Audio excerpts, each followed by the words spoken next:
In the name of Beam. Hello dear viewer. Coming at you live with another video because I'm rather confused. And I wish to share this confusion with you today so that we may try to rationalize what is going on. No, I don't think so. We want you to tell us the answer. The universe. Everything. We'd really like an answer. Squadron 42. Squadron 42 is a decade late, originally slated for release in 2016. 10 years ago. And because of that, at this stage, it is understandable that CIG is afraid to fully commit to any release date due to the decade of missed release dates. Erring on the side of caution, it is the smart marketing move in general, but not when this is supposed to be the release year. The projection of confidence by the owner of the largest crowdfunded gaming project ever should be more clear, because like he himself stated back in 2023, when we have the locked release date, you will be the first to know. The recent newsletter that they sent feels like a last-minute and rushed-together intern's job. There was a stopgap because they were originally going to send out something different, but for whatever reason they could not. It looks messy, it looks terrible, it literally looks last minute. Are you seriously suggesting to me right now that it took them 3 months to come up with that? Really? Really? We used to get monthly reports with more meat on the bones than this scrawny little bastard got. I've seen the argument that it's not for us, the old guard, it's for new people that don't know as much about the games as we do. But this information is still very lackluster and honestly dull as hell. Did they really wait until the very last possible day of the first quarter to send this out? Which is honestly shocking, as I believe that May of 2026 will be the most important month of this year for the future of Squadron 42. If Invicta's launch week does not have a release date or some form of Squadron 42 news, I think it may be Jova for Squadron 42 in 2026. Because if you didn't know, Invicta's launch week is basically a celebration of the Navy and its suppliers. It's a big day also, a big sales event for CIG. Squadron could still of course launch, but it could be a wonderful cyberpunk stumble and fall. But I personally believe that Chris Roberts is terrified of this happening, so that is a no-go. Either they are fully prepared to launch, or it's not happening. They proudly state at the end of the latest so-called newsletter that Squadron 42 launches in 2026. Yet gives us no tangible information that we can bite our teeth down into as to when they will tell us. And another point on important dates, why hasn't Citizencon been announced yet? Last year it was announced that we'd have Citizencon Direct on April 4th, which means that today on the 7th, as I record this, they are 3 days late. But as we don't see anything on the radar for this week when it comes to the announcement of anything Citizencon, could this mean that they are potentially going to launch SquadronCon this year? Woo! This must be discussed. So we of course have the doom, the cope, and the hope. And I'm going to give you a little bit of everything at the same time. Wonderful, isn't it? If it's an in-person Citizencon or a SquadronCon or whatever, then I believe that this is a clear signal that the game is indeed coming out this year. If they, however, go the route of another Citizencon Direct, it sends the signal that it's not coming out this year. At least, not to me. But hear ye, as I have discussed this with a friend of mine, he said this, which I shall now call the T argument, because he did not want to be named because he's ashamed of his shite opinion. Fight me! It's basically in reverse of my opinion that Citizencon Direct is the way to go, because then everyone is at home, ready to play the game when it releases, and it would also spare the die-hard fans that fly over to a Citizencon from the trip so that they can then play the game with everyone else.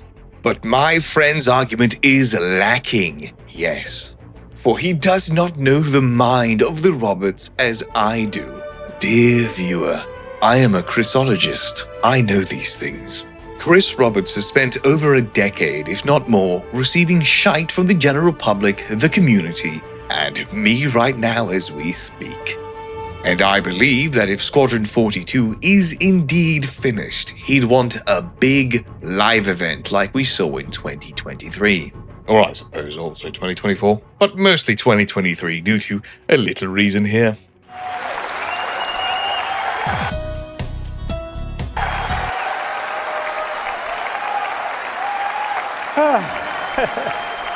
Yeah, boy.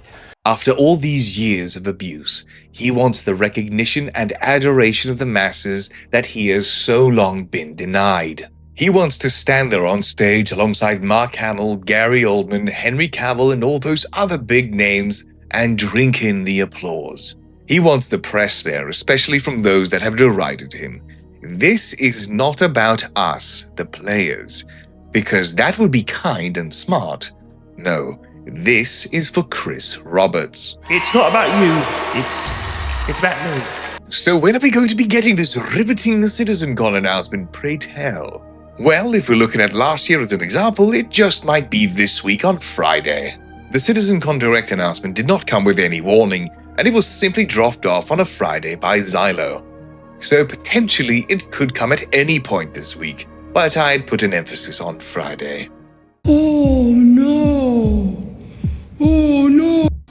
Yes, it's taking some time, but the people that are in the community that are supporting it, they're, it's not like a traditional publisher relationship where they're, like, okay, we got to get it out for the quarterly earnings, we want to drive our revenue by this, or a private equity firm that wants a return on its money. The return on the investment for the community is the best game possible. Now it is time to roll up the herring sleeves. No memes, just pure, unadulterated speeching.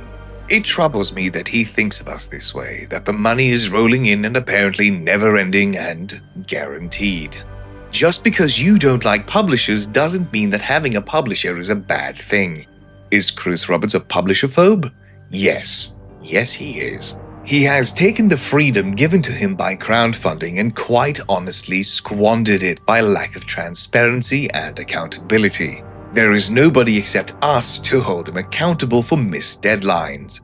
And it doesn't really feel as if he has any sort of respect for his community by the way he chooses to express himself. If you asked me when I started this, if you'd be talking to me 14 years later, it's still not finished, and but everyone is going stronger than ever, and there's more and more people than ever that are playing it and supporting it, I would have probably thought you were crazy, but here we are 14 years later, and it's still going strong. His game is a decade late. His game is in a massive quagmire that he put it in. Yet he keeps spouting the same crap that he's done since the very beginning with no hint of self-awareness. We as the community need clarity, and they need to be firm. Not because they aren't going to rake in money, they'll continue raking in tons. But hearing how Chris Roberts is still railing against the traditional publishing relationship and how they have no deadlines, and per extension no oversight except the whims of himself, this no longer projects confidence. It projects a man that should realize that his community, the community that gave him $1 billion, deserves an honest answer. Not because he is forced to do it, not because he has to do it, but because he's obligated to do it for his fans that have done so much for him. It is rather strange to see how Chris Roberts has gone from giving interviews to Forbes to this rather random Australian news network. A 3-minute interview at that. What's the point of a 3-minute interview? There must surely be more. That can't be it. Where's the rest of it? The clear disconnect between the CEO of the company making the game and the marketing letter they waited until the very last second to send out is very strange. Because it has, as stated, the clear and firm launches in 2026. At least that is what we can discern from what the reporter says. While Roberts has yet to put a date on it, Squadron 42 is almost there and could be released as soon as this year. I think it's going to be something I'm very, very proud of. So I can't wait for you guys to play it in the... I'm not going to say when, but anyway. As always, thank you all very much for watching. Join the Discord, join the org for fun times if you feel so inclined. Support the channel by liking, commenting, and subscribing, and all that other cringe shit. If you further wish to support the channel, you can do so by becoming a YouTube member or by giving some dosh on Ko-Fi. Ta-ta! As always, a stupendous thank you to all my wonderful Baru merchantmen, without whom all this content would probably be very improbable indeed.